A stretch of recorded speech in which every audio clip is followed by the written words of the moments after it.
Animal Crossing has seen some incredible features over the years, so today I thought it would be fun to break down some of the features unique to each generation that for some reason never returned. So starting with one of my favourite features from the original Animal Crossing is of course the monthly raffle. The monthly raffle, which is also referred to as the lottery, is a regular event that takes place on the final day of each calendar month. Throughout the month, players earn raffle tickets unique to that particular month with every purchase they make at Nook's Cranny or any of the upgraded stores. The idea is to collect as many raffle tickets as possible throughout the month in the lead up to the event, so the more items you buy from Nooks, the more raffle tickets you can acquire. On the final day of the month, Tom Nook will host the raffle and players can redeem 5 tickets for a spin of the wheel. Depending on the colour of the ball that drops, players have the chance to win exclusive prizes, including rare items and even playable NES games. This is such a cool feature and encourages players to shop more often at Nooks and rewards them with something fun at the end of each month, so I have no idea why it's only a thing in the original. Moving on, Animal Crossing Wild World introduced the Notes in a Bottle item that can be purchased from Nook's Cranny. This item acts much like stationery in that players can use the bottle to write and attach a note whilst in their pockets. This note in a bottle can then literally be tossed out to sea, at which point leaves the origin town, and if players have tag mode enabled, which is kind of like Street Pass, can then be received by other random players by washing up on their shore, which is just a cool concept. Fun fact, the main character in the Animal Crossing movie also finds a note in the bottle washed ashore during the film. Anyway, additionally, notes in a bottle can also appear randomly and even include attached DLC items from Nintendo. Clearly this was the inspiration for message bottles that we see in Animal Crossing New Horizons, but the mechanics of tossing them out to sea and sending and receiving notes in a bottle with strangers was unique to Wild World and never returned, which is a real shame.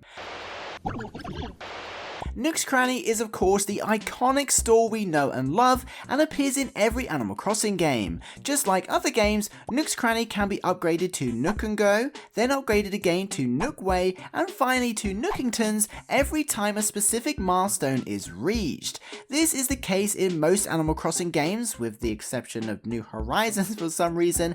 However, this chain of stores does feature a unique mechanic in Animal Crossing City Folk that never returned.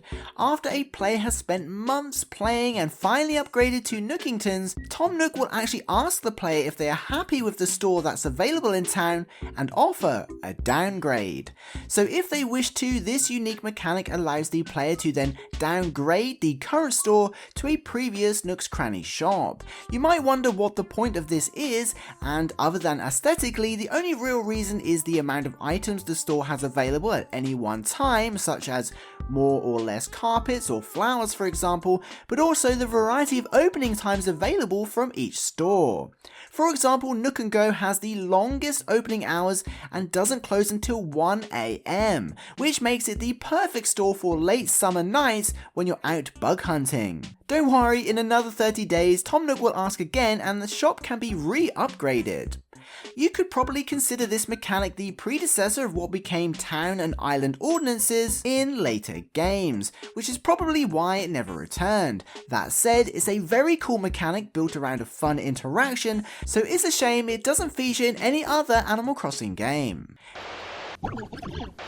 Next up we have ore, or gems, or minerals, which are crystals that are unique to Animal Crossing New Leaf and spawn inside money rocks. An ore rock is much the same as a money rock, however under the right conditions, instead of spawning bells, drop different types of ore including amethyst, emerald, ruby, sapphire, silver nuggets and gold nuggets. Not only are these ore pretty valuable, so perfect for selling at Nooks, but they can also be used to customize furniture items into unique crystal themed sets thanks to Cyrus.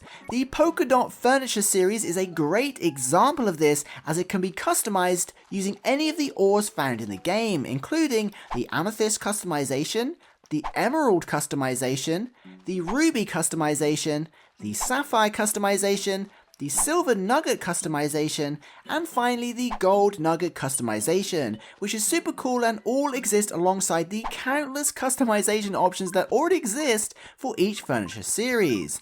Another example is the piggy bank item, which as you can see demonstrates what an item looks like when customized with ore. Now, ore rocks return to Pocket Camp at the quarry, and gold nuggets return to New Horizons and can craft various golden items, but ore rocks and the ability to customize furniture into crystal sets are unique to New Leaf and a missed opportunity in New Horizons. Hopefully this unique mechanic will return to a mainline game in the future. Next up, we have the rescue service, which debuted in Animal Crossing New Horizons and therefore unique to the most recent game. This is of course an app on the Nook phone and allows players to be rescued by the rescue service to quickly travel to another location on the island. The operator of the rescue service is most commonly Mr. Resetti, but his brother Don can occasionally answer too. Using this service, players can be teleported to either the airport, the plaza, Nook's Cranny, or the player's home and cost 100 Nook miles. A fun fact is that the rescue service will still help even if you don't have the funds to pay, but instead of choosing where you go, they will drop you off at a random location instead for free, which is nice. Obviously this mechanic is perfect if you get stuck or lost on an island while terraforming or exploring, so whilst it's unique to New Horizons at the moment, and unlike the other features on this list, it will likely return to future Animal Crossing games one day, hopefully. If you made it to the end of the video, comment reset just to let me know you did, and be sure to include your favourite Animal Crossing feature. I'd love to know. Thank you so much to the Patreon and channel members. I'll see you in the next one. Peace.